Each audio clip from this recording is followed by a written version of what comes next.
नमस्कार दोस्तों, स्वागत है आप सबका पीसीएस क्रांति प्लेटफ़ॉर्म पर। दोस्तों, आज साइंस घटना चक्र का जो है प्रकाश और इसके साथ ही साथ ऊष्मा एवं गतिकी, तरंग गति जैसे टॉपिक को हम आज कवर करेंगे और इसके पहले हमने मात्रक इकाई, मापक यंत्र एवं पैमाने, यांत्रिकी, गुरुत्व के अधीन गति, स्थूल पदार्थों के गुण जैसे टॉपिक को हमने कवर किया था। और साथ ही साथ यह टॉपिक यूपीपीसीएस, यूपीएससी, आरओ और साथ ही साथ जो है वनडे जो भी एग्ज़ाम हैं, उन सभी में इसका इम्पोर्टेंस बहुत ही है। और इस टॉपिक का इम्पोर्टेंस न केवल यूपीपीसीएस जैसे एग्ज़ाम में प्रीलिम्स में, बल्कि मेंस में भी जो है, इसका टेक्नोलॉजिकल जो पार्ट्स है, उसमें भी इसकी रिक्वायरमेंट काफ़ी मतलब ज़रूरत है।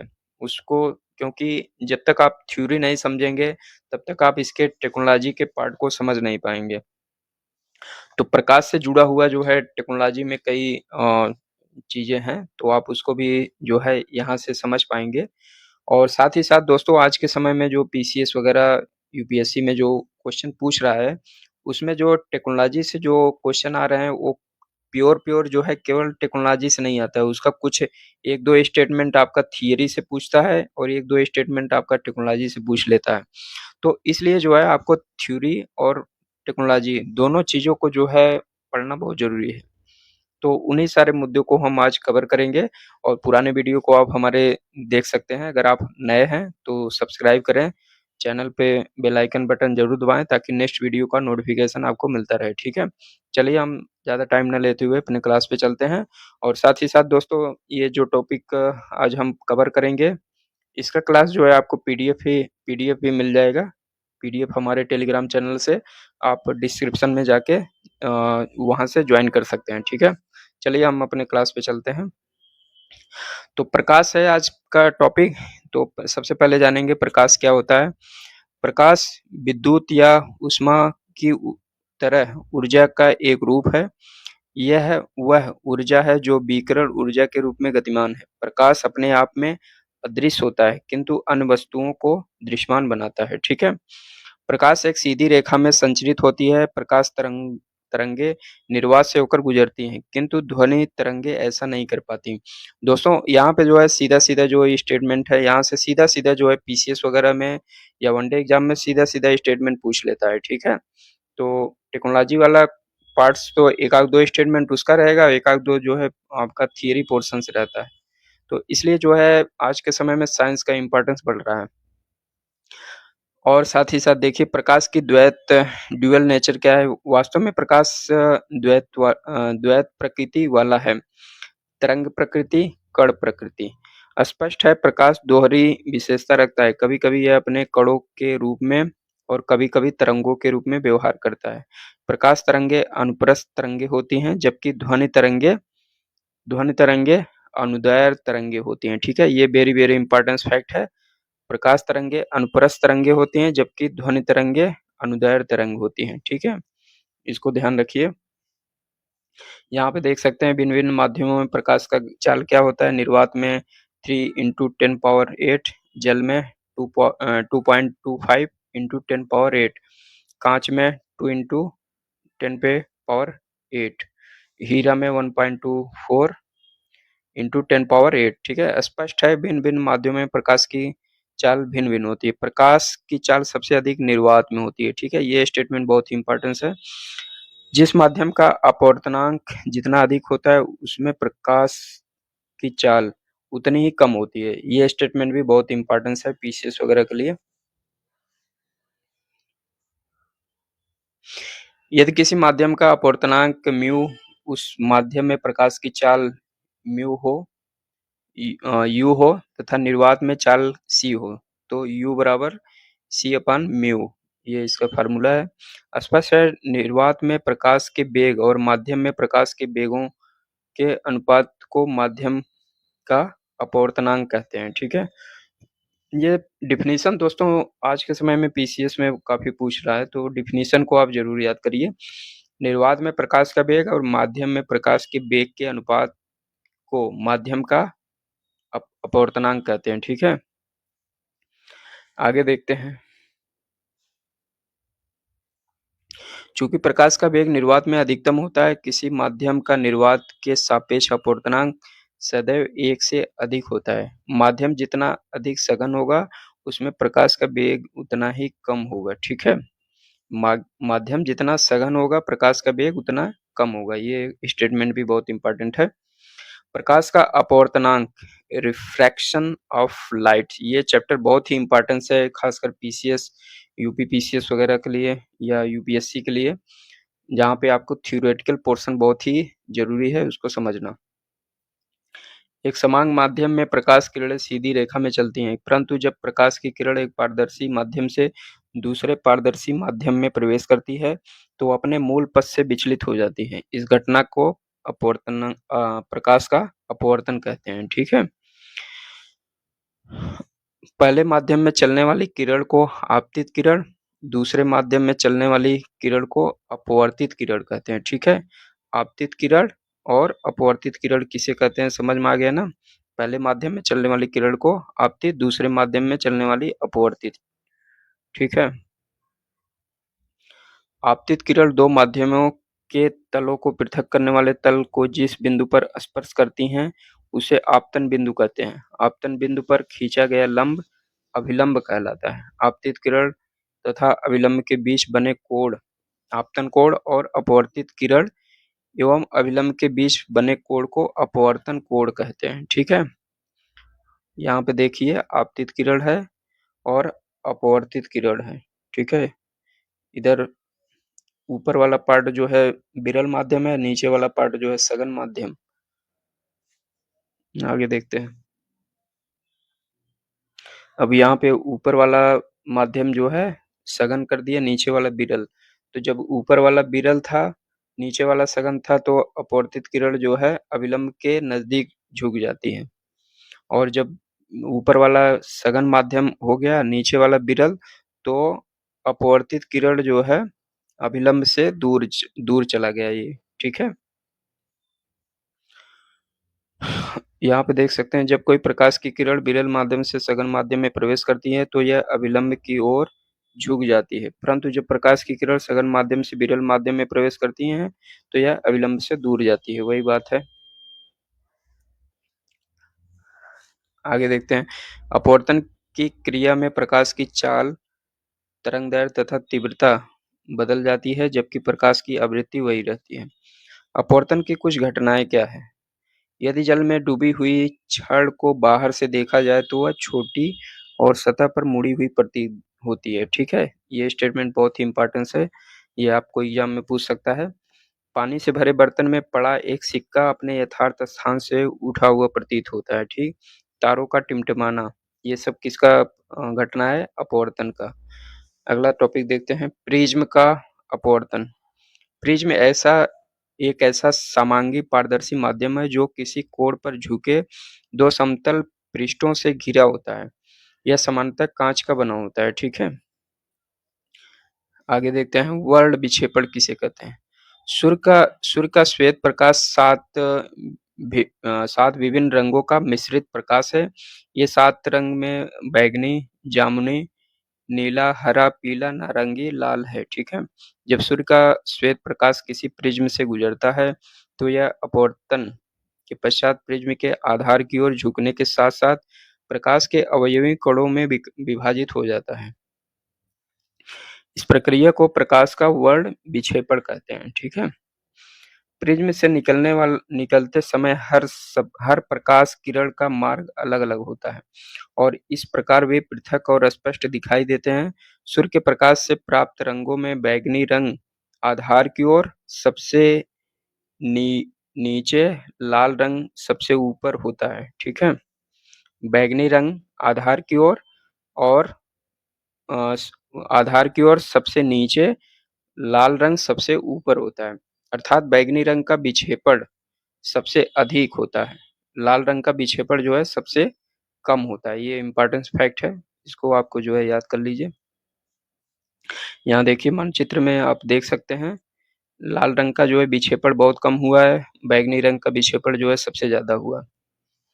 और यहाँ से श्वेत रंग जब प्रिज्म से गुजरता है, तो सभी श्वेत रंग के सब रंग जो है अलग-अलग डिवाइड हो जाते हैं। तो लाल रंग का विक्षेपण सबसे कम होता है। उल्लेखनीय है कि निर्वात वायु में विभिन्न रंगों के प्रकाश का भी एक समान किंतु अन्य पदार्थ में भिन्न-भिन्न होता है। अतः किसी पदार्थ का अपवर्तनांक भिन्न-भिन्न रंगों के प्रकाश के लिए भिन्न-भिन्न होता है। कांच में बैंगनी प्रकाश का वेग सबसे कम, लाल प्रकाश का वेग सर्वाधिक होता है। इस कारण बैंगनी प्रकाश के लिए कांच का अपवर्तनांक सर्वाधिक, लाल प्रकाश के लिए सबसे कम होता है। ठीक है? बैंगनी रंग का तरंगदैर्घ्य सबसे कम, आवृत्ति सबसे अधिक, जबकि लाल रंग का तरंगदैर्घ्य सबसे अधिक और आवृत्ति जो है न्यूनतम होती है। ये इम्पोर्टेंस फैक्ट है, इसको जरूर याद करिए। बैंगनी रंग का तरंगदैर्घ्य सबसे कम, आवृत्ति जो है सबसे अधिक होती है, जबकि लाल रंग का इसका उल्टा होता है, तरंगदैर्घ्य सबसे अधिक और आवृत्ति जो है सबसे न्यूनतम होता है। अब लाल रंग में देख सकते हैं क्या-क्या होता है। लाल रंग जो है, लाल रंग के बारे में देख सकते हैं। लाल रंग का विक्षेपण सबसे कम होता है और लाल रंग का आवृत्ति जो है सबसे कम होता है और तरंगदैर्घ्य जो है सबसे अधिक होता है और बैंगनी रंग का विक्षेपण सबसे अधिक और तरंगदैर्घ्य सबसे कम और आवृत्ति सबसे अधिक होता है। ठीक है? ये स्टेटमेंट बहुत ही इम्पोर्टेंस है। ये इस तरह से स्टेटमेंट जो है पीसीएस वगैरह में पूछता रहता है। क्रांति कोण और पूर्ण आंतरिक परावर्तन क्या है? जब कोई प्रकाश किरण किसी सघन माध्यम से विरल माध्यम में जाती है, तो एक विशेष आपतन कोण के लिए अपवर्तन कोण का मान 90 अंश होता है। इसी आपतन कोण को क्रांतिक कोण कहते हैं। ठीक है? इसका मान दोनों माध्यमों की प्रकृति, प्रकाश के रंग पर निर्भर करता है। ठीक है? कांच वायु के अंतरापृष्ठ पर दृश्य प्रकार के लिए क्रांति कोण का मान 42 अंश है, तो इसका अलग-अलग होता है। जब सघन माध्यम में आपतन कोण का मान क्रांति कोण से थोड़ा-सा ही बढ़ाया जाता है, तो संपूर्ण आपतित प्रकाश किरण अपवर्तित न होकर परावर्तन के नियमों के अनुसार परावर्तित होकर सघन माध्यम में ही वापस लौट आती है। इस घटना को प्रकाश का पूर्ण परावर्तन कहते हैं। ठीक है? यहाँ पे आप देख सकते हैं एक विरल माध्यम है, सघन माध्यम। तो सघन माध्यम में जब प्रकाश ये गुजरता है, यहाँ पे देख सकते हैं प्रकाश ये जब गुजरता है, तो ये विरल माध्यम में आगे न जाते हुए ये सघन माध्यम में ही फिर से परावर्तित हो जाता है। तो इसको क्या बोलते हैं? ये पूर्ण आंतरिक परावर्तन।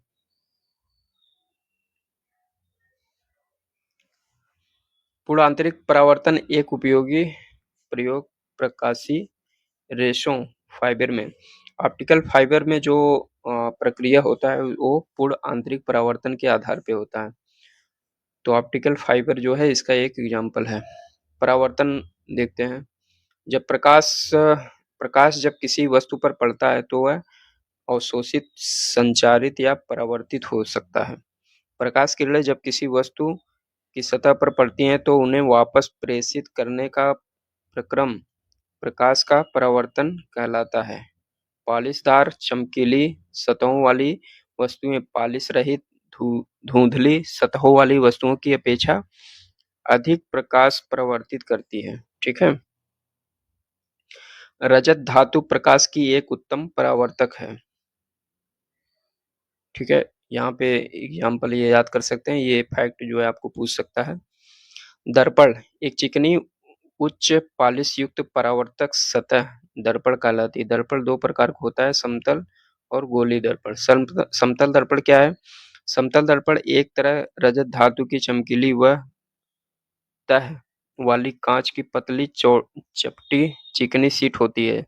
हमारी श्रृंगार मेज पर प्रयुक्त दर्पण जिसमें हम अपने चेहरे को देखते हैं, समतल दर्पण होता है। समतल दर्पण द्वारा बना हमारे चेहरे का प्रतिबिंब पर पर्दे पर प्राप्त नहीं किया जा सकता, उसे केवल दर्पण में अवलोकन करके ही देखा जा सकता है। इसलिए समतल दर्पण में हमारे चेहरे का प्रतिबिंब आभासी प्रतिबिंब का एक उदाहरण है। ठीक है? हमारा चेहरे का जो है कैसा प्रतिबिंब बनाता है? आभासी प्रतिबिंब। ये फैक्ट जो है इम्पोर्टेंस है। आभासी प्रतिबिंब काल्पनिक या अवास्तविक प्रतिबिंब भी कहलाता है। स्पष्ट है, समतल दर्पण द्वारा बने प्रतिबिंब की प्रकृति आभासी एवं सीधी होती है। समतल दर्पण द्वारा बने प्रतिबिंब का आकार वस्तु के आकार के बराबर होता है। समतल दर्पण से बना वस्तु का प्रतिबिंब दर्पण के पीछे उतनी ही दूरी पर बनता है जितनी दूरी पर वस्तु के दर्पण के सामने रखी होती है। दूसरे शब्दों में प्रतिबिंब एवं समतल दर्पण के बराबर दूरी पर होते हैं, परंतु वे समतल दर्पण के विपरीत सतहों पर होते हैं। समतल दर्पण में बने प्रतिबिंब में पार्श्व उत्क्रमण होता है, अर्थात दर्पण के सामने खड़ा व्यक्ति यदि अपना बायां हाथ उठाता है तो प्रतिबिंब में उसका दायां हाथ उठता दिखेगा। ठीक है, हमारे जस्ट उल्टा उसमें प्रक्रिया होगा।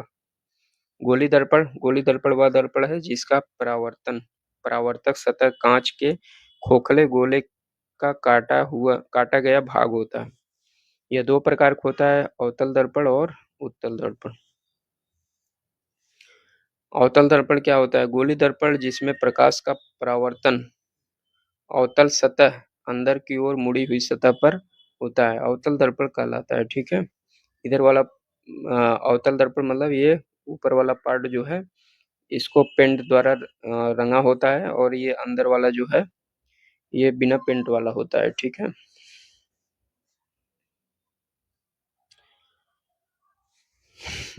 व्यक्तियों के दांतों की परीक्षा करने, दंत चिकित्सा दांतों का बड़ा प्रतिबिंब देखने के लिए अवतल दर्पण का उपयोग करते हैं। अवतल दर्पण को प्रकाश की तेज किरण पुंजों को पाने के लिए टार्चों, वाहन की हेडलाइट, सर्च लाइट में परावर्तक के रूप में प्रयोग किया जाता है। ये इम्पोर्टेंस फैक्ट है दोस्तों। अभी इस साल जो पीसीएस एग्जाम हुआ था उसमें जो है ये फैक्ट पूछा था, अवतल दर्पण का उपयोग कहाँ कहाँ हुआ था। ठीक है, अवतल दर्पणों को हजामती दर्पण दाढ़ी बनाने के काम में प्रयोग आने वाला के रूप में किया जाता है। उत्तल दर्पण देखते हैं, यह वह गोली दर्पण होता है जिसमें प्रकाश का परावर्तन उत्तल सतह पर, जिस उभरी सतह जो होता है उस पर होता है। उत्तल दर्पण का उपयोग पीछे से आ रहे यातायात को देखने के लिए होता है। ठीक है, ये एग्जाम्पल जरूर याद करिए, उत्तल दर्पण का एग्जाम्पल क्या है और अवतल दर्पण का एग्जाम्पल क्या है। लेंस किसे कहते हैं? लेंस दो वक्र पृष्ठों अथवा एक वक्र पृष्ठ अथवा एक समतल पृष्ठ से घिरा हुआ एक समान पारदर्शी माध्यम होता है। वक्र पृष्ठ गोली, बेलनाकार एवं परवलयाकार हो सकते हैं, परंतु अधिकतर पृष्ठ गोली ही होते हैं। लेंस दो प्रकार का होता है, उत्तल और अवतल लेंस। ठीक है, उत्तल लेंस जो है किसे बोलते हैं? उत्तल लेंस केंद्र पर मोटा परंतु किनारों पर पतला होता है। ठीक है, ये उत्तल लेंस हो गया आपका। ये किनारे पे जो है पतला है, बीच में जो है मोटा है। उत्तल लेंस को अभिसारी कन्वर्जिंग लेंस भी कहते हैं, क्योंकि यह उससे होकर गुजरने वाले प्रकाश किरणों के समानांतर पुंज को अभिसारित करता है। ठीक है, अवतल दर्पण जो है ये अंदर का बीच वाला पार्ट जो है अंदर की ओर धंसा होता है और ऊपर वाला पार्ट जो है चौड़ा होता है। ठीक है, ये अवतल दर्पण होता है। अवतल दर्पण को अपसारी लेंस भी कहा जाता है क्योंकि यह प्रकाश किरणों के समानांतर पुंज को अपसारित करता है। आंखों की रोशनी से दूर की वस्तुएं स्पष्ट रूप से दिखाई नहीं देती हैं निकट दृष्टि दोष की स्थिति में। ठीक है, निकट दृष्टि दोष की स्थिति में क्या होता है? इसमें जो है दूर की वस्तुएं दिखाई नहीं देती है। निकट का मतलब निकट का दोष है, मतलब आपको निकट का दिख रहा है लेकिन दूर का नहीं दिख रहा है।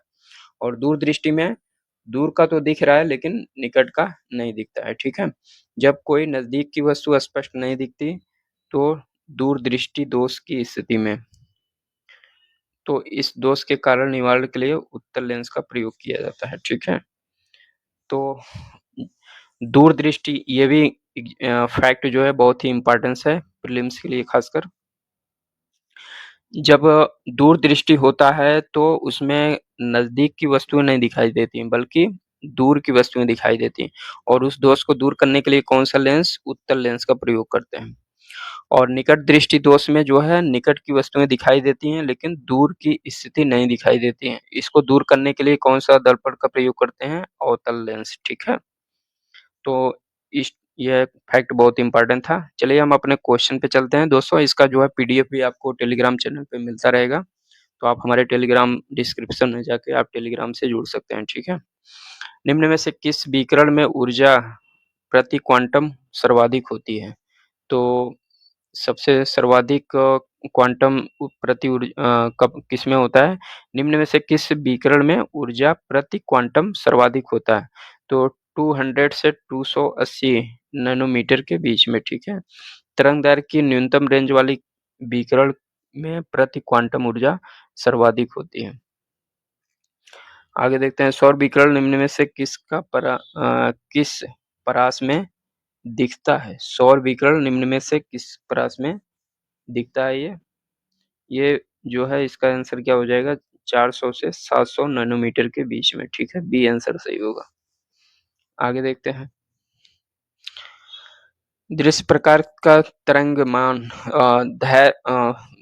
दृश्य प्रकाश का धैर्यमान प्रसार होता है, तो ये कितने के बीच में? 390 से 780 नैनोमीटर के बीच में। दृश्य प्रकाश विद्युत चुम्बकीय विकिरण का वह भाग है जो मानवीय आंख द्वारा देखा जा सकता है। एक सामान्य मानवीय आंख 390 से नैनोमीटर से 750 नैनोमीटर तरंग के बीच विद्युत चुम्बकीय विकिरण को स्पष्ट रूप से देख सकता है। दृश्य प्रकाश के तरंगदैर्घ्य की सीमा क्या होती है? 3900 एंगस्ट्रॉम से 7600 एंगस्ट्रॉम तक। आगे देखते हैं। मानवीय आंख दृश्य प्रकाश के जिस तरंगदैर्घ्य के लिए सर्वाधिक सुग्राही होता है वह क्या है? ये 5500 एंगस्ट्रॉम के बीच में, ठीक है? आगे देखते हैं।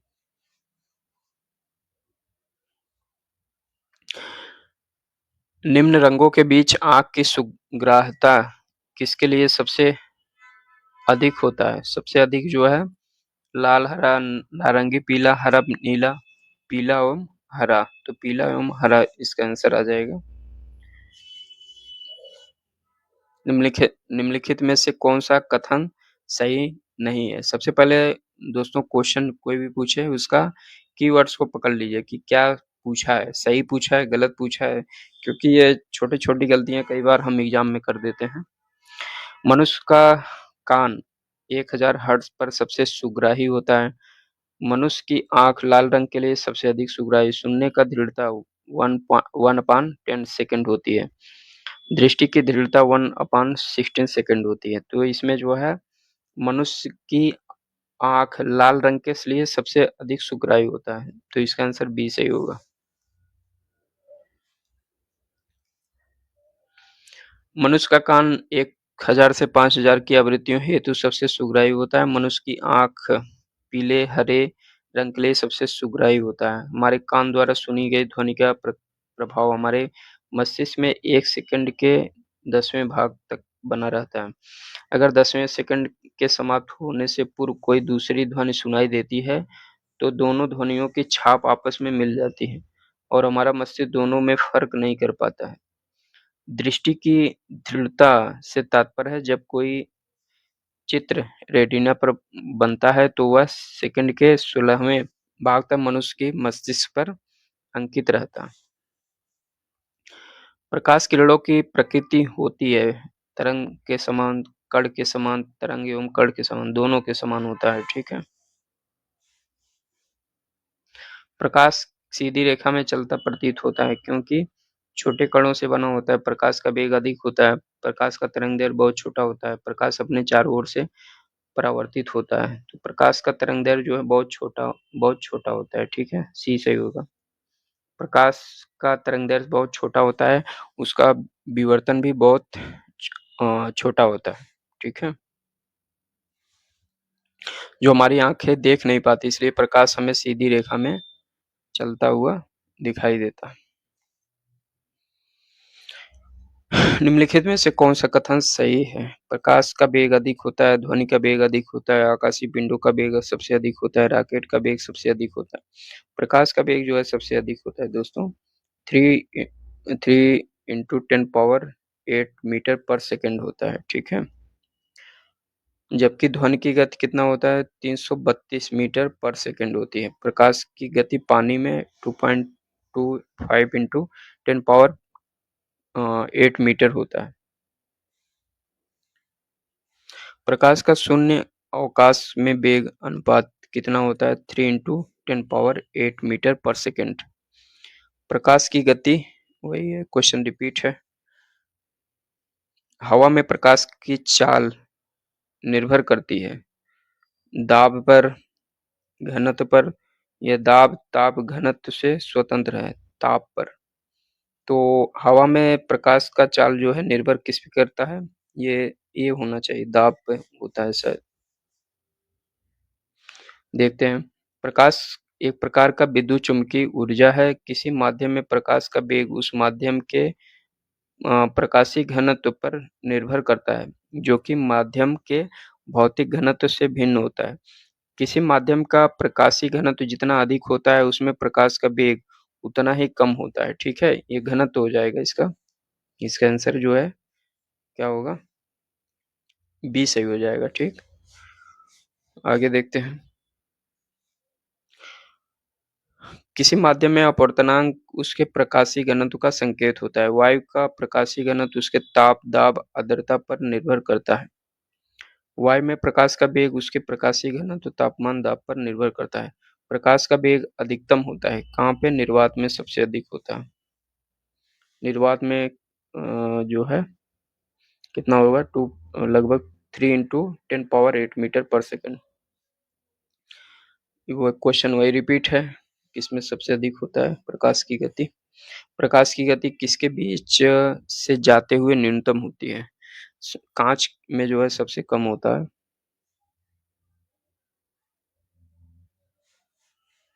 आगे देखते हैं।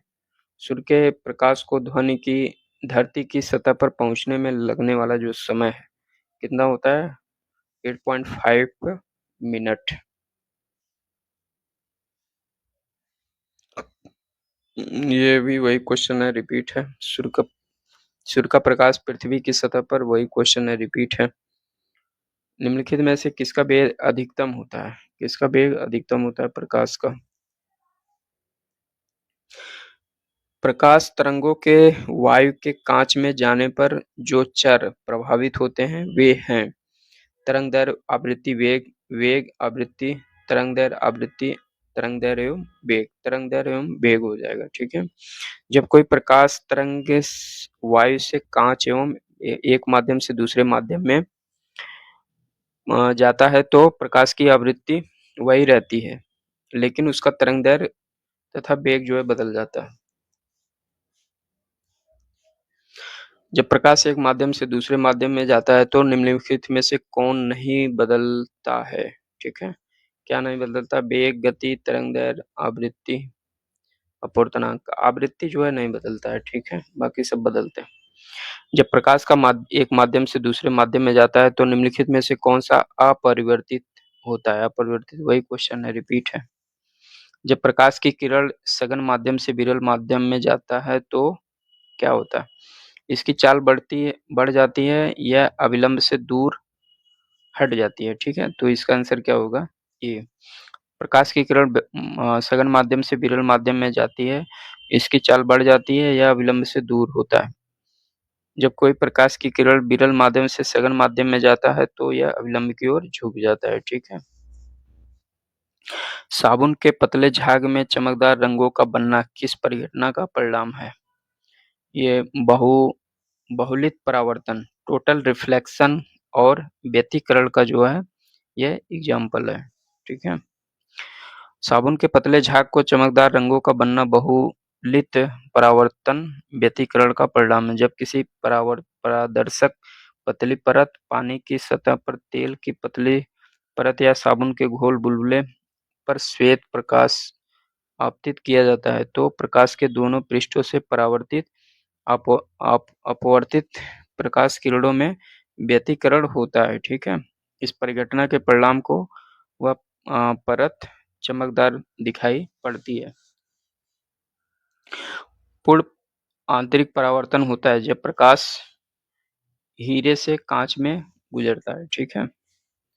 जब प्रकाश की किरण सघन माध्यम से विरल माध्यम में प्रवेश करता है तो आपतन कोण के क्रांति कोण से अधिक पर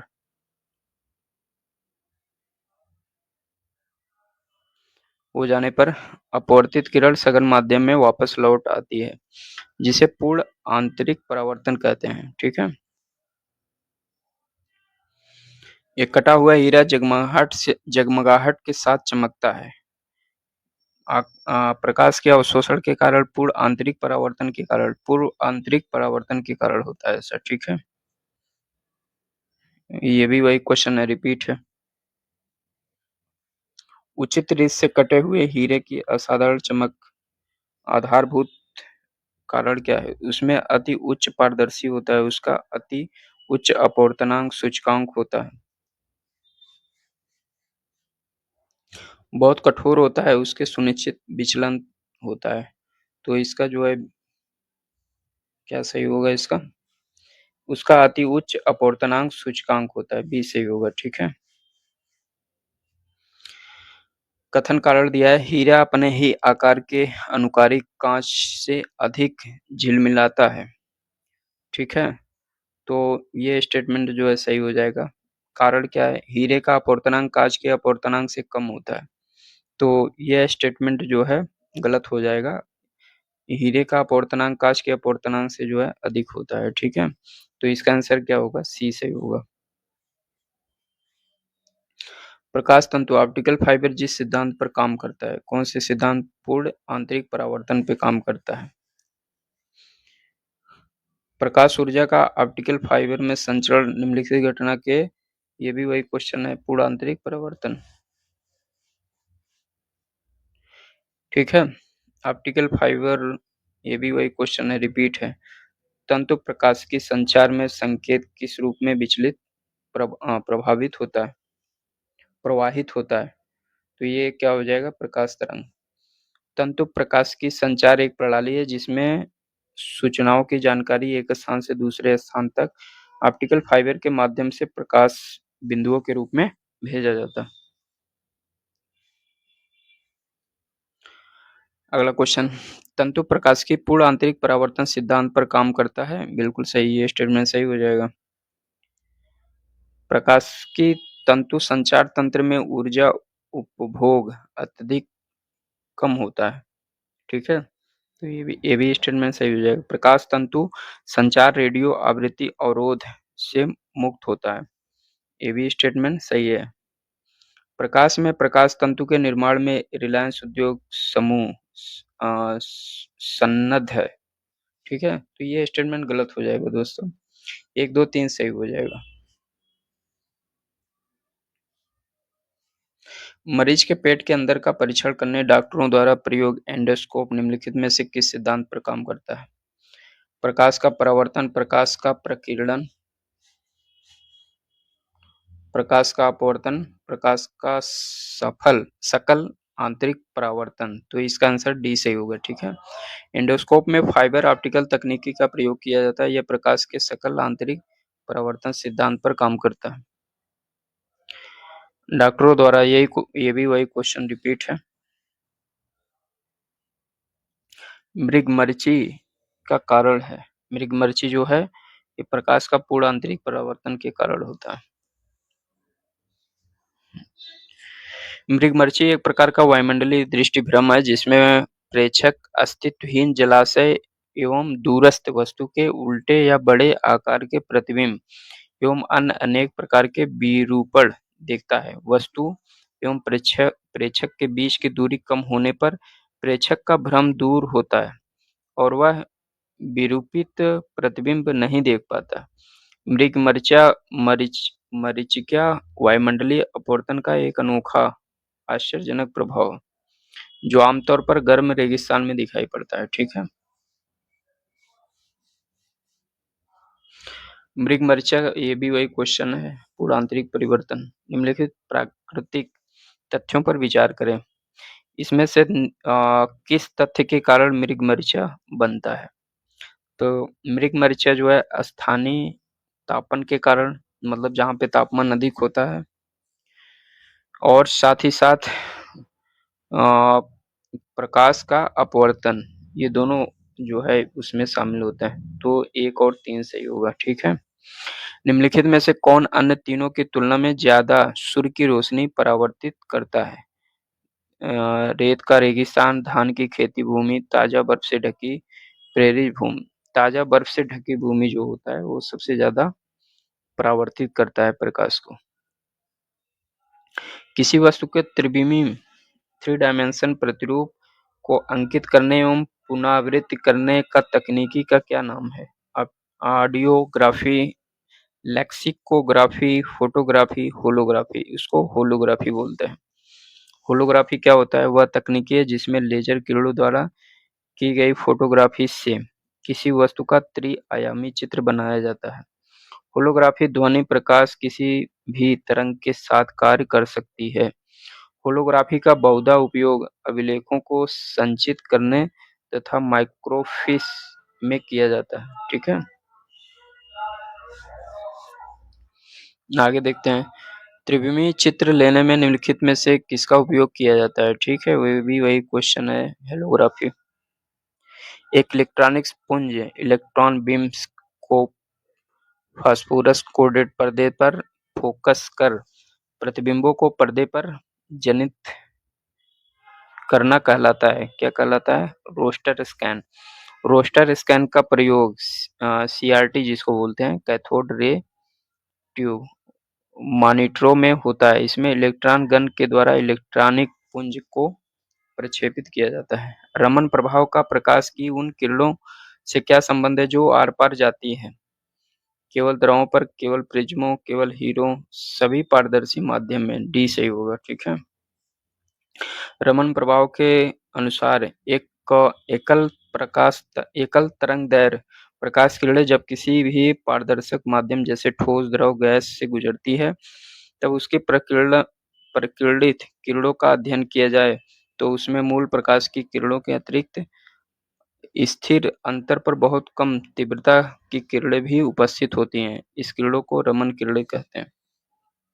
ध्वनि के पुनरुत्पाद के लिए एक CD compact disc audio player में प्रयुक्त होता है। Quartz crystal, titanium needle, laser beam, barium titanic ceramic. Laser beam उसको कहते हैं, ठीक है। सीडी प्लेयर में प्रयुक्त लेजर पराबैंगनी लेजर प्रकाश को उत्सर्जित करता है जो सीडी की चमकदार सतह से परावर्तित होकर ध्वनि उत्पन्न करता है। एक सीडी ऑडियो वीडियो प्रणालियों में प्रयुक्त होने वाली कॉम्पैक्ट डिस्क सूर्य के प्रकाश में देखी जाती है तो इंद्रधनुष के समान रंग दिखाई देते हैं। इसकी व्याख्या की जाती है परावर्तन एवं विवर्तन की परिघटना के आधार पर। परावर्तन एवं परागमन परिघटना के आधार पर, विवर्तन पर परागमन की परिघटना के आधार पर। तो इसमें जो है ये वाला सही हो जाएगा। परावर्तन एवं विवर्तन की घटना, रिफ्लेक्शन एवं डिफ्रैक्शन की घटना के आधार पर। आगे देखते हैं, दीर्घ तरंग लॉन्गर वेव्स लेंथ वाले प्रकाश की प्रकीर्णन लघु तरंग दैर्घ्य वाले प्रकाश से कहीं अधिक होता है, तो ये गलत हो जाएगा। जल में दृश्य प्रकाश की गति निर्वात में गति का इतना गुना होता है, 0.95। तो ये स्टेटमेंट भी जो है गलत हो जाएगा। रेडियो तरंगें द्रुतगामी दोलायमान विद्युत धाराओं से उत्पन्न होती है, ये स्टेटमेंट सही हो जाएगा। अतिचालन वाहनों ओवर स्पीडिंग व्हीकल का पता लगाने के लिए पुलिस डॉपलर के परावर्तित लघु रेडियो तरंग का प्रकाश का उपयोग करती है, तो ये भी स्टेटमेंट जो है सही हो जाएगा। 3 और 4 दोनों सही होगा। कथन कारण दिया है, एक चलचित्र में पूरी फिल्म के लिए एक सिरे से दूसरे सिरे तक सामान्यतः 24 फ्रेम प्रति सेकंड प्रक्षेपित किया जाता है, ठीक है। दूसरा कारण क्या है? आंख की रेटिना पर निर्मित प्रतिबिंब उद्दीपित हटाने के बाद 0.1 सेकंड तक बना रहता है, ठीक है? तो इसमें जो है दोस्तों, इसमें जो है एक सही हो जाएगा, कारण उसका जो है गलत हो जाएगा, सी सही होगा, ठीक है? आगे देखते हैं, दूरदर्शन के संकेत एक निश्चित दूरी के बाद नहीं मिल सकते हैं, क्योंकि संकेतक दुर्बल है, एंटीना दुर्बल है, वायु संकेतक को शोषित कर लेती है, पृथ्वी की सतह वक्राकार है। पृथ्वी की सतह वक्राकार होने के कारण पृथ्वी की सतह वक्राकार होने के कारण दूरदर्शन के संकेत एक निश्चित दूरी के बाद नहीं मिल सकते, क्योंकि सिग्नल पृथ्वी की सतह से न टकराकर आगे बढ़ जाएंगे, ठीक है? दूरदर्शन प्रसारण में ऑडियो सिग्नल का प्रेषण करने के लिए प्रयुक्त तकनीकी आवृत्ति मॉड्यूलन बोलते हैं इसको, ठीक है? श्रव्य संकेतों के प्रक्षेपण हेतु फ्रीक्वेंसी मॉड्यूलेशन तकनीक का प्रयोग किया जाता है। इस तकनीकी से प्रसारित संकेतक किसी भी प्रकार के शोर विकृति से मुक्त होते हैं। मनुष्य की आंख में प्रकाश तरंगे किस स्थान पर स्नायु उद्योगों में परिवर्तित होता है? ये रेटिना पर होता है ऐसा, ठीक है? मनुष्य की आंखों में तरंगे रेटिना पर स्नायु उद्योगों के रूप में रूपांतरित होते हैं। वस्तु की उल्टी प्रतिमूर्ति नेत्र के रेटिना पर पड़ती है। रेटिना के संवेदी कोशिकाएं संवेदित होती हैं। दृक तंत्रिकाएं इस संवेदना को मस्तिष्क में पहुंचा देती हैं, जिससे मस्तिष्क अपनी विश्लेषण शक्ति द्वारा वस्तु के प्रतिबिंब को अनुभव करता है। दृष्टिपटल पर जो चित्र बनता है वस्तु के बराबर होता है पर उल्टा होता है, वस्तु से छोटा परंतु सीधा होता है, वस्तु से छोटा होता है वह उल्टा होता है, वस्तु के बराबर वह सीधा होता है, तो वस्तु से छोटा और उल्टा होता है, ठीक है? अभिनय अभिनेत्र लेंस द्वारा किसी वस्तु का किस प्रकार का प्रतिबिंब रेटिना पर बनाया जाता है? सीधा वास्तविक, सीधा आभासी, उल्टा वास्तविक, उल्टा आभासी, तो ये उल्टा और वास्तविक बनता है। क्या मुख्य कारण है कि आंख की अपेक्षा दो आंखों का होना अधिक उपयुक्त है? दो आंखों के कारण रंग आसानी से पहचाने जा सकते हैं। दो आंखों के कारण हम अंधेरे में हल्के प्रकाश से आसानी से देख सकते हैं। इसी कारण मोज़ेक विजन द्वारा मनुष्य देख सकता है। इस कारण से दूरी एवं गहराई का एहसास होता है। तो इस कारण से दूरी व गहराई का एहसास होता है, ठीक है? डी सही होगा। पूर्ण सूर्य ग्रहण के दौरान सूर्य से सीधे देखने से आंख में अपरिवर्तनीय क्षति पहुंचती है। रेटिना का जलना सूर्य की किरणों के निम्न घटनों में से एक कारण होता है। ताप, इंद्रधनुषी प्रकाश, अल्ट्रावायलेट प्रकाश, इंफ्रारेड प्रकाश, तो अल्ट्रावायलेट इसका कारण होता है, ठीक है?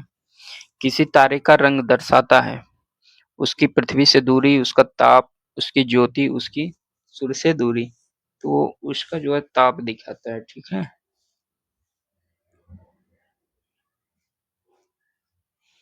वायुमंडल में प्रकाश के विसरण का कारण होता है। वायुमंडल में प्रकाश के विसरण का कारण क्या होता है? कार्बन डाइऑक्साइड, धूल कण, हीलियम, जलवाष्प। धूल कण सबसे ज्यादा कारण होता है बड़ा। वातावरण में प्रकाश का विसरण निम्नलिखित की वजह से होता है। कार्बन डाइऑक्साइड, धूल कण, हीलियम, तो धूल कण जो है इसका मुख्य वजह होता है, ठीक है? प्रकाश का रंग निर्धारित है किसके द्वारा? तरंग दैर्घ्य के द्वारा निर्धारित होता है, ठीक है? लाल रंग का लाल प्रकाश का तरंगदैर्घ्य बैंगनी के प्रकाश के से कम होता है। लाल रंग का तरंगदैर्घ्य बैंगनी प्रकाश के तरंगदैर्घ्य से ज्यादा होता है, तो ये बी सही हो जाएगा इसका, ठीक है? निम्न में से किस रंग का सबसे लंबा तरंगदैर्घ्य होता है? लाल रंग का। लाल रंग का तरंगदैर्घ्य अधिक होता है, इसलिए उसका क्या नाम से वो प्रकीर्णन उसका जो है सबसे कम होता है। सबसे कम वेवलेंथ वाला प्रकाश कौन सा है? बैंगनी होता है, ठीक है। दृश्य वर्णक्रम में सबसे कम तरंगदैर्घ्य वाला? बैंगनी। वही क्वेश्चन। सबसे उच्चतम ऊर्जा होती है किसमें? नीला, नीला प्रकाश में, ठीक है। सफेद प्रकाश में उपस्थित निम्नलिखित रंगों में से कौन सा रंग शीशा के प्रिज्म द्वारा सबसे कम विचलित होता है? लाल रंग सबसे कम विचलित होता है। प्रकाश के दृश्य वर्णक्रम में लाल प्रकाश हरे प्रकाश की अपेक्षा अधिक ऊर्जस्वी होता है, ठीक है। लाल रंग का तरंगदैर्घ्य हरे रंग के तरंगदैर्घ्य से अधिक होता है। तो इसमें जो है डी सही हो जाएगा, मतलब एक पहला गलत है, दूसरा जो है सही हो जाएगा, ठीक है। आगे देखते हैं। हमें वास्तविक सूर्योदय के कुछ मिनट पूर्व ही सूर्य दिखाई देने का कारण क्या होता है? पृथ्वी का परिक्रणन, विवर्तन, पूर्ण आंतरिक परावर्तन और प्रकाश का अपवर्तन। तो ये प्रकाश के अपवर्तन के कारण ऐसा होता है, ठीक है। आगे देखते हैं। क्षितिज के समीप सूर्य एवं चंद्रमा के दीर्घवृत्ताकार दिखाई देने का कारण है अपवर्तन, उसका कारण होता है। रात के समय में खुले आकाश में तारों का टिमटिमाना किससे समझाया जा सकता है? प्रकाश का अपवर्तन से, ठीक है।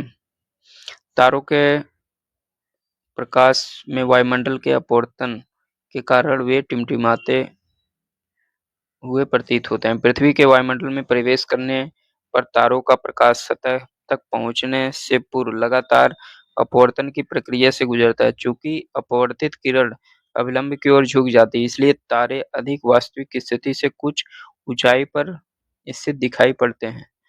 तारे की आभासी स्थिति नहीं होती, उसमें कुछ परिवर्तन होता रहता है। ट्रैफिक सिग्नल में लाल प्रकाश प्रयुक्त होता है, क्यों होता है? इसकी तरंगदैर्घ्य जो है सबसे अधिक होता है इसलिए, ठीक है। जबकि बैंगनी रंग का तरंगदैर्घ्य सबसे कम होता है और लाल रंग का चूंकि प्रकीर्णन तरंगदैर्घ्य के व्युत्क्रमानुपाती होता है, लाल रंग सबसे कम प्रकीर्णित होता है, ठीक है। वो तो सब बता ही दिए हैं आपको पहले भी। खतरे का सिग्नल लाल रंग बनाया जाता है, लाल रंग का प्रकीर्णन सबसे अधिक तो होता है। ये दोनों सही है, दोनों एक दूसरे का व्याख्या भी करते हैं। खतरे के संकेतों, यही क्वेश्चन है, रिपीट है क्वेश्चन। आकाश नीला दिखाई देता है, क्यों? नीले नीले प्रकाश का प्रकीर्णन सबसे अधिक होता है, ठीक है। आकाश नीला दिखाई देता है, ये भी वही क्वेश्चन है। लघु तरंग दैर्घ्यों की अपेक्षा वायुमंडल द्वारा अधिक प्रकीर्ण होती है, ठीक है। बी सही होगा। आकाश का नीला रंग, ये भी वही क्वेश्चन है, प्रकाश का प्रकीर्णन के कारण। आकाश वही, ये भी वही क्वेश्चन है, ठीक है।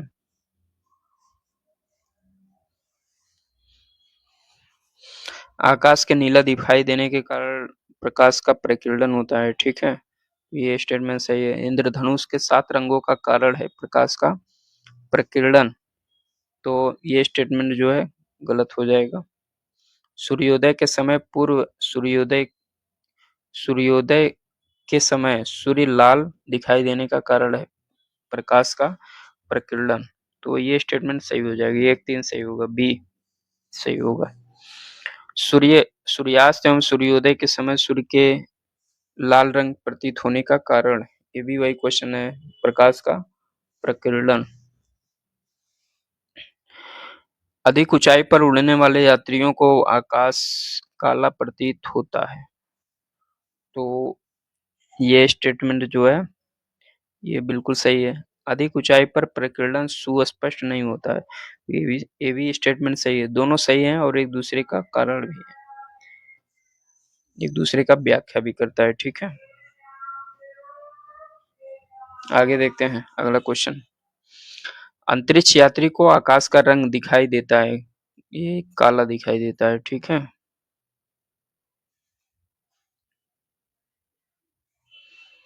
जब अधिक ऊंचाई पर वायुयान से आकाश को देखा जाता है तो कैसा दिखाई देता है? काला।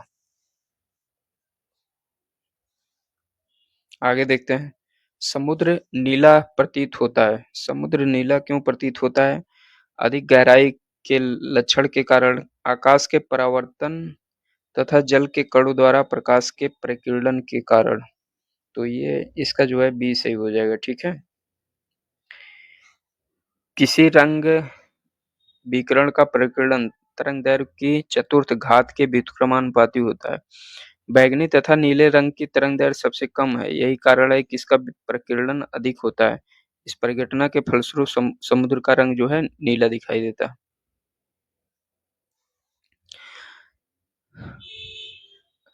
हमें हरी घास का रंग हरा दिखाई देता है, क्यों? हरे रंग हरे रंग के प्रकाश को हमारी आंखों द्वारा परिवर्तित करती हैं।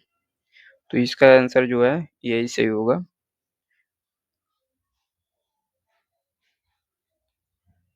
आगे देखते हैं। जब दिन में पानी पर साबुन की फिल्म दिखाई देती है तो यह सुंदर रंग दिखाती है। इस घटना का कारण क्या है? प्रकाश का विवर्तन, अपवर्तन, ध्रुवीकरण, व्यतिकरण। तो ये व्यतिकरण के कारण ऐसा होता है। प्रकाश का व्यतिकरण, इंटरफेरेंस ऑफ लाइट का एक उदाहरण जल पर तैरते तेल की परत से प्रकाश का परावर्तित होना है। यह अन्य उदाहरण कृत्रिम या प्राकृतिक प्रकाश स्रोतों से प्रकाशित होने के बाद साबुन के बुलबुले की एक पतली सतह द्वारा सुंदर रंगों के वर्णक्रम को परावर्तित करता है, ठीक है। आगे देखते हैं। मान लीजिए पृथ्वी के पश्चिमगामी हो रहे रॉकेट यान की चाल प्रकाश के वेग 2/10 है। रॉकेट यान से यात्रियों का जो नीला प्रकाश नीला दिखाई दे रहा है, यह पृथ्वी के स्थित पर्यवेक्षकों को किस रंग में दिखाई देगा? तो पृथ्वी के पर्यवेक्षकों को जो है यह पीला दिखाई देगा, ठीक है। आगे देखते हैं। किसी उत्तल दर्पण द्वारा अनंत एवं दर्पण के ध्रुव पी के बीच में रखे गए बिंब के प्रतिबिंब की प्रकृति क्या होगी? आभासी एवं सीधा होगा, ठीक है। उत्तल दर्पण के प्रत्येक दशा में प्रतिबिंब दर्पण के पीछे उसके ध्रुव व फोकस के बीच वस्तु से छोटा, सीधा एवं आभासी बनता। 20 सेंटीमीटर फोकस दूरी पर एक उत्तल लेंस की सतह पर सफेद गोले का प्रतिबिंब बनाने के लिए एक बड़ी संख्या में काले रंग की पतली पट्टियां बनाई जाती है। वह प्रतिबिंब कैसा बनेगा? वह प्रतिबिंब जो है कम चमक वाला एक घोड़ा बनेगा, ठीक है। आगे देखते हैं। कार कार के पीछे यातायात के दृश्यावलोकन के लिए किस प्रकार के शीशे का प्रयोग किया जाता है? उत्तल दर्पण। आगे देखते हैं। कार के पीछे आने वाले यातायात को देखने के लिए निम्नलिखित प्रकाश के दर्पणों में किसका उपयोग किया जाता है? उत्तल दर्पण का। वाहनों के दृष्टि दर्पण के रूप में किस दर्पण का प्रयोग किया जाता है? उत्तल दर्पण। अवतल दर्पण द्वारा बनाया गया प्रतिबिंब वास्तविक उल्टा वस्तु के आकार के बराबर होता है। वस्तु की स्थिति कैसी होनी चाहिए? कैसी होनी चाहिए? फोकस पर, वक्रता केंद्रों पर, फोकस व वक्रता केंद्र के बीच। तो ये वक्रता केंद्र के बीच होनी चाहिए, ठीक है। दर्पण के सामने खड़े एक व्यक्ति को अपना प्रतिबिंब अपने से बड़ा लगता है। इसका तात्पर्य है कि दर्पण का आकार अवतल, समतल, उत्तल और क्या है, बेलनाकार के साथ बाहर की ओर उभरे हुए। तो ये जो है इसका आकार कैसा हो जाएगा? अवतल। ये सही होगा, ठीक है। आगे देखते हैं। दाढ़ी बनाने के लिए कौन सा दर्पण का उपयोग करते हैं? अवतल दर्पण का। खोज बत्ती में दर्पण जो प्रयोग होता है वह कौन सा दर्पण होता है? नतोदर दर्पण का प्रयोग होता है। कारों की हेडलाइट, खोज बत्ती, सर्च लाइट जो होता है आदि में परावर्तक के रूप में अवतल या नतोदर दर्पण का प्रयोग किया जाता है। अवतल दर्पण के प्रयोग द्वारा खोज बत्ती से समानांतर प्रकाश पुंज उत्पन्न होता है। विशेषज्ञ का शीशा कौन सा होता है? ये अवतल दर्पण या नतोदर शीशा होता है।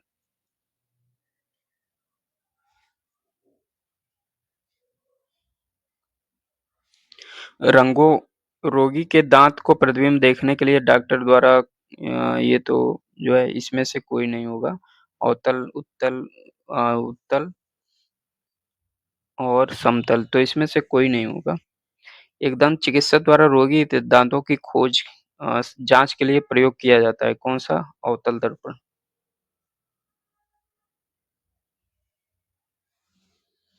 धूप से बचने के लिए छाते में रंग संयोजन निम्नलिखित में से कौन सबसे उचित होगा? ऊपर उजला, नीचे काला होना चाहिए। ठीक है।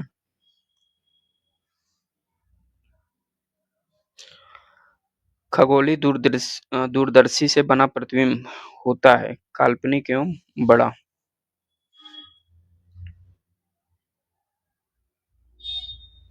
ये इस टाइप से क्वेश्चन नहीं आएगा। आगे देखते हैं। प्रकाश के बिंदु एक स्रोत को दो समानांतर समतल दर्पणों के मध्य रखने पर कितने प्रतिबिंब बनेंगे? अनंत बनेंगे। ठीक है। जब किसी दर्पण को जीरो कोण से घूर्णित किया जाए तो ये जीरो नहीं, थीटा कोण से घूर्णित किया जाए तो परावर्तित किरण का घूर्णन होगा, तो ये उसका 2 गुना हो जाएगा मतलब। ठीक है। जब दर्पण पर आपतित प्रकाश किरण की दिशा परिवर्तित नहीं होती है तब परावर्तित किरण का घूर्णन कोण दर्पण के घूर्णित कोण से 2 गुना हो जाता है। ठीक है। तो ये घूर्णित कोण जो है वो की तरह है, वो 2 गुना उसका बन जाएगा। यातायात संकेतकों पर जड़ी हुई कांच की छोटी मणिकाएं उन पर प्रकाश पड़ने पर तेजी से चमकने लगती हैं। प्रकाश पूर्णतः परावर्तित होता है जब आपतन का कोण एक निश्चित क्रांतिक कोण से अधिक होता है एवं अपेक्षाकृत सघन माध्यम से गुजरता हुआ प्रकाश का एक अपेक्षाकृत विरल माध्यम में परावर्तित होता है। तो इसमें जो है इसका दोनों सही है, दोनों और एक दूसरे का व्याख्या भी करता है। ठीक है। आगे देखते हैं। प्रकाश में 7 रंग होते हैं। सातों रंग को अलग करने का क्या तरीका है? एक प्रिज्म से रंगों को अलग किया जा सकता है। ठीक है, ये सही हो जाएगा। इंद्रधनुष में इंद्रधनुष के रंगों का सही क्रम क्या हो जाएगा? नीला, हरा और पीला हो जाएगा।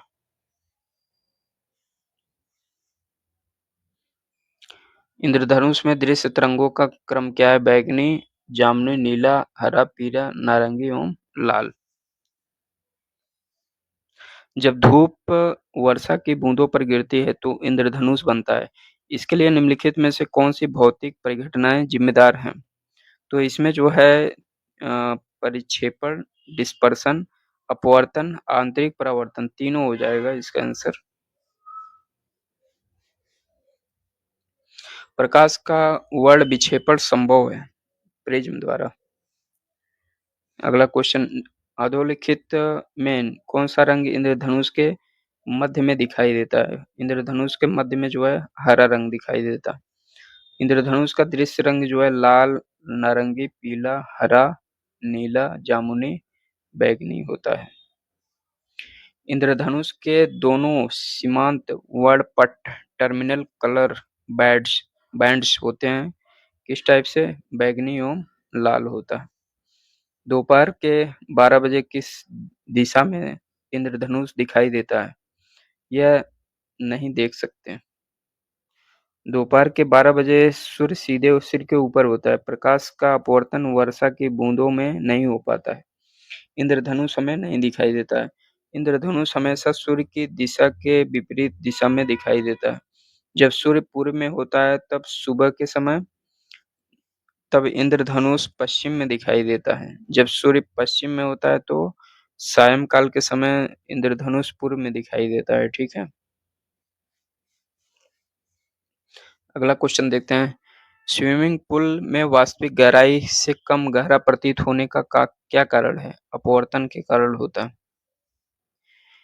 एक छड़ी को जल की तिरछी स्थिति में डुबोया जाता है। यदि बगल में देखा जाए तो छड़ी छोटी एवं जल की सतह पर झुकी हुई प्रतीत होती है। ठीक है? तो ये स्टेटमेंट बिल्कुल सही हो जाएगा। छड़ी से आने वाला प्रकाश जल अणुओं से परावर्तित होकर छड़ी के छोटी एवं झुकी हुई होने का आभास होता है। तो ये स्टेटमेंट जो है गलत हो जाएगा। केवल एक सही है और आर गलत हो जाएगा। यदि कोई व्यक्ति पानी की भारी बाल्टी में पड़े एक सिक्के को देखता है तो उस उसे सिक्का अपने वास्तविक स्थल से अपेक्षाकृत निकट लगेगा। ठीक है? यदि जल के अंदर कोई व्यक्ति जल सतह से ऊपर एवं सिक्के को देखता है तो सिक्का अपने वास्तविक स्थल से अपेक्षाकृत अधिक ऊंचाई पर लगेगा। तो इसमें से कौन सा कथन सही पूछ रहा है, इसको आपको बताना है। तो इसमें 1, 2 दोनों स्टेटमेंट सही हो जाएगा। ठीक है? जल में वायु का बुलबुला जिसकी भांति व्यवहार करेगा वह क्या होता है? वह अवतल लेंस में जो है ऐसा होता है, अवतल लेंस के कारण। ठीक है? अगला देखते हैं। पानी में डूबा हुआ वायु का बुलबुला जिसकी सतह उत्तल होती है अवतल लेंस की भांति व्यवहार करेगा। पानी का अपवर्तनांक वायु से अधिक होता है, इसलिए जल में डूबे हुए बुलबुले के लेंस की प्रकृति बदल जाती है। ये भी वही क्वेश्चन, अगला क्वेश्चन भी रिपीट है। आगे देखते हैं। समान फोकस दूरी वाले कांच के दो लेंस जिसमें एक उत्तल दूसरा अवतल लेंस है एक दूसरे से सटाकर रखे गए तो युग्म किस प्रकार का व्यवहार करेगा? अपसारी लेंस कांच की समतल चादर की भांति, तो कांच की समतल चादर के भांति व्यवहार करेगा। ठीक है? अगला देखते हैं क्वेश्चन। किसी व्यक्ति द्वारा पूरा प्रतिबिंब देखने के लिए समतल दर्पण की न्यूनतम ऊंचाई होना चाहिए, कितना होना चाहिए? व्यक्ति की ऊंचाई का आधा होना चाहिए। 1.5 मीटर लंबे व्यक्ति को अपना खड़ा संपूर्ण प्रतिबिंब देखने के लिए दर्पण का न्यूनतम लंबाई, ये भी उसी टाइप का क्वेश्चन है, 0.75 मीटर। एक समतल दर्पण की वक्रता त्रिज्या होती है, अनंत होती है। ठीक है? अगला क्वेश्चन देखते हैं। आवर्धक कांच में किस प्रकार का लेंस का प्रयोग किया जाता है? ना अवतल दर्पण और समतल, उत्तल, उत्तल दर्पण। उत्तल दर्पण का प्रयोग करते हैं। दूरदृष्टि दोष निवारण के लिए प्रयोग करते हैं उत्तल लेंस का। ठीक है? आगे देखते हैं। दूरदृष्टि वाले व्यक्ति के संबंध में निम्नलिखित में से कौन सा कथन सही नहीं है? ठीक है? आप कीवर्ड्स को ध्यान रखिए। दूर व्यक्ति दूर के पिंडों को स्पष्ट रूप से देख पाता है, ये तो सही है। लेंस का नाभ्यांतर अधिक होता है, ये भी सही है। निकट से पिंडों का प्रतिबिंब रेटिना के पीछे फोकस पर होता है, ये भी सही है। इस दोष को ठीक करने के लिए अवतल लेंस का प्रयोग किया जाता है। ठीक है? ये स्टेटमेंट गलत हो जाएगा और यही स्टेटमेंट आपका मतलब आंसर आपका सही होगा। ठीक है? तो इसमें अवतल अवतल नहीं बल्कि उत्तल लेंस का प्रयोग करते हैं। पढ़ने के काम आने वाले ग्लासेस किस प्रकार के लेंस का प्रयोग होता है? उत्तल लेंस का प्रयोग किया जाता है। निकट दृष्टि दोष दूर करने के लिए कौन सा लेंस का प्रयोग करते हैं? नातोदार या कॉनकेव। ठीक है? आगे देखते हैं। निकट दृष्टि दोष, ये भी वही क्वेश्चन रिपीट है। मायोपिया निकट दृष्टि दोष को ठीक किया जाता है, तो किससे ठीक किया जाता है? अवतल लेंस से। ठीक है? निकट दृष्टि दोष, ये भी वही क्वेश्चन रिपीट है। निकट दृष्टि दोष एवं दूर दृष्टि दोष को ठीक किया जाता है क्रमशः। समतल दर्पण, बेलनाकारी, बेलनी लेंस, अवतल लेंस, अवतल, उत्तल लेंस। तो अवतल एवं उत्तल लेंस हो जाएगा, ठीक है। आगे देखते हैं। जब एक व्यक्ति तीव्र प्रकाश से अंधेरे कमरे में प्रवेश करता है तो कुछ समय के लिए उसको स्पष्ट दिखाई नहीं देता। बाद में धीरे-धीरे उसमें दिखाई देने लगता है। इसका कारण क्या होता है? इसका कारण इसमें देखते हैं, आंसर जो है गलत दिया था। आयोग इसको जो है गलत आंसर दिया था। इसमें देखते हैं कि सही क्या होगा। आँखों में स्थित कौन फोटो रिसेप्टर तीव्र प्रकाश की स्थिति में कार्य करने हेतु अधिक अनुकूलित होते हैं, जबकि रॉड रिसेप्टर अंधेरे में कार्य करने हेतु अधिक अनुकूलित होते हैं। तीव्र प्रकाश से रॉड रिसेप्टर समाप्त हो जाता है या क्षीण होकर निष्क्रिय हो जाता है, जबकि अंधेरे में रोडोप्सिन के पुनः विचरण या पुनः संश्लेषण हो जाने के कारण अंधेरे में रखी वस्तुएं दिखाई देने लगती हैं। तीव्र प्रकाश के क्षेत्र से अंधेरे में प्रवेश करने पर पुतली के आकार में परिवर्तन भी होता है, जिससे आँखों में अंधेरे की प्रकृति प्रति अनुकूलित होने में कुछ समय लगता है, ठीक है? तो इसमें जो है ये भी पुतली के आकार में परिवर्तन होता है, ये भी सही है। और रोडोप्सिन का विरंजक और पुनः विरेचन होता है, ये भी सही है। आँखों का अंधेरे के प्रति कुछ समय अनुकूलित, ये भी इसमें कई 3 ऑप्शन सही हो जाएगा, ठीक है। आगे देखते हैं। आँख में संकेंद्रण होता है, लेंस की उत्तलता में परिवर्तन के कारण होता है। आँख में लेंस का फोकस दूरी किसके कार्य किसके कार्य से परिवर्तित होता है? ये सिलियरी सिलियरी मांसपेशी के कारण होता है, ठीक है। सिलियरी मांसपेशी के शिथिलन संकुचन से आँख के लेंस की मोटाई में परिवर्तन होता है, जिसके फलस्वरूप आँख के लेंस की फोकस दूरी में परिवर्तन होता है। निम्नलिखित कथनों में से कौन सा एक सही नहीं है, ठीक है? कौन सा सही नहीं? मृग तृष्णा एक प्रकाशी भ्रम है, जो प्रकाश के पूर्ण आंतरिक परावर्तन से उत्पन्न होता है। ये स्टेटमेंट तो सही है। सर्च लाइट में अवतल दर्पण प्रयुक्त होता है, ये भी सही है। गर्मी में सामान्यतः सफेद या हल्के रंग वाले कपड़े गाढ़े रंग के कपड़ों की तुलना में अधिक वरीय माने जाते हैं, ये भी सही है। एक छोटे छिद्र वाला उत्तल दर्पण डॉक्टरों द्वारा रोगियों के कान, नाक, गले की जांच के लिए प्रयोग किया जाता है। तो ये स्टेटमेंट जो है गलत है, लेकिन आपका आंसर गलत पूछा है तो ये सही हो जाएगा, ठीक है। स्पष्ट दृष्टि की न्यूनतम दूरी कितना होता है? 25 मीटर सेंटीमीटर, ठीक है।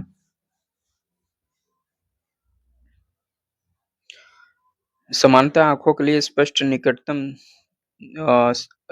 स्पष्ट दृष्टि की न्यूनतम दूरी, ये वही क्वेश्चन है, रिपीट है। ये भी वही क्वेश्चन रिपीट। लेंस की शक्ति मापी जाती है डायोप्टर में। लेंस की क्षमता मापी जाती है, ये भी वही क्वेश्चन है।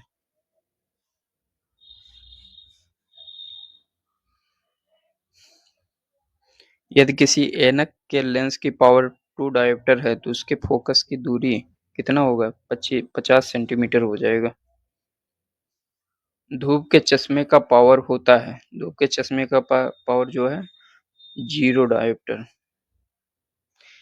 कैमरे द्वारा अपर्चर या कपाट गति का निम्नलिखित में से कौन सा संयोजन अधिकतम उद्भाषण होने देगा?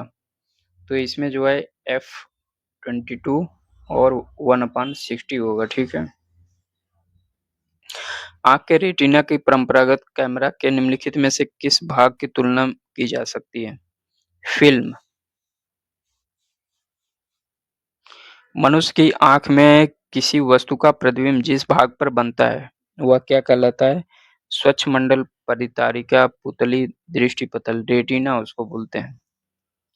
मनुष्य की आंखें किस वस्तु पर प्रतिबिंब बनाती है? तो ये रेटिना, वही क्वेश्चन है। ये भी वही क्वेश्चन रिपीट है।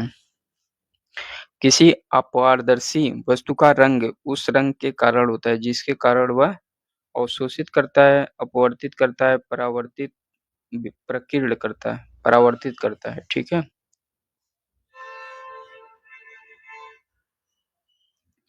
अगला क्वेश्चन देखते हैं। एक रंगीन टेलीविजन में 3 आधारभूत रंगों के मिश्रण से बनते हैं। कौन से रंगों से? लाल, हरा और नीला। वे कौन से मूल वर्ण हैं जिसमें टीवी के पर्दे पर विभिन्न रंग प्रकट होते हैं? लाल, हरा और नीला। वो भी वही क्वेश्चन है। ठीक है। जब लाल, नीले, हरे प्रकाश का पुंज एक स्थान पर पड़ता है, प्रकाश का रंग किस तरह से होता है? सफेद हो जाता है। प्रकाश में 3 मूल प्राथमिक रंग कौन से? लाल, हरा और नीला होता है। ठीक है। और इनके मिलने से द्वितीयक रंग पीला और मैजेंटा का निर्माण होता है। कौन सा प्राथमिक रंग नहीं है? काला जो है प्राथमिक रंग नहीं है। ठीक है। 3 रंग मूल रंग कौन कौन सा जो है? लाल, हरा और नीला। लाल, हरा और नीला कहाँ पे है? लाल लाल लाल, हरा और नीला, ये बी सही हो जाएगा। ठीक है। आगे देखते हैं। यदि मैजेंटा और पीले रंग को 2 वृत्त एक दूसरे को काटते हैं तो प्रतिच्छेदित क्षेत्र का रंग लाल होता है। ये स्टेटमेंट सही हो जाएगा। यदि सायन और मैजेंटा रंग के 2 वृत्त एक दूसरे को काटते हैं तो प्रतिच्छेदित क्षेत्र का रंग नीला हो जाएगा। तो दोनों सही हो जाएगा। ठीक है। आगे देखते हैं।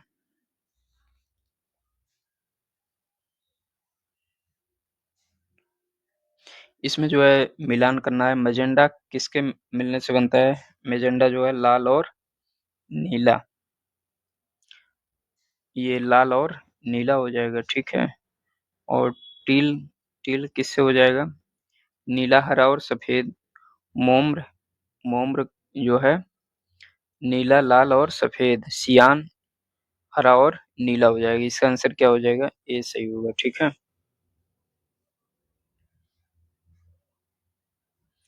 अगला क्वेश्चन। सूर्य के प्रकाश में रंगों की संख्या जो है 7 होती है। निम्न निम्न रंगों में विषम पहचानिए। विषम कौन हो जाएगा? हरा, लाल, पीला, भूरा जो है ये विषम है। अगला देखते हैं। गोधूली से सूर्य का अमाप। निम्नलिखित परिघटनाओं पर विचार करिए। कौन से दृष्टि भ्रम है? निम्नलिखित उपर्युक्त में से कौन से दृष्टि भ्रम है? गोधूल से सूर्य का अमाप, तो ये स्टेटमेंट सही हो जाएगा। उषा काल में सूर्य का रंग, ये भी स्टेटमेंट जो है सही होगा। उषा काल में चंद्रमा का दिखना, ये गलत हो जाएगा। आकाश में तारों का टिमटिमाना, ये भी गलत, ये जो है सही हो जाएगा। ठीक है। टिमटिमाना भी ये दृष्टि भ्रम करता है। आकाश में ध्रुव तारे का दिखना, ये गलत हो जाएगा। 1, 2, 4 सही होगा। 1, 2, 4 जो है सी में है आपका। तो दोस्तों आज जो है आज का टॉपिक जो है केवल प्रकाश ही लेते हैं। क्लास जो है काफी लंबा हो रहा है। तो अगला जो टॉपिक हम पढ़ाएंगे ऊष्मा एवं ऊष्मागतिकी।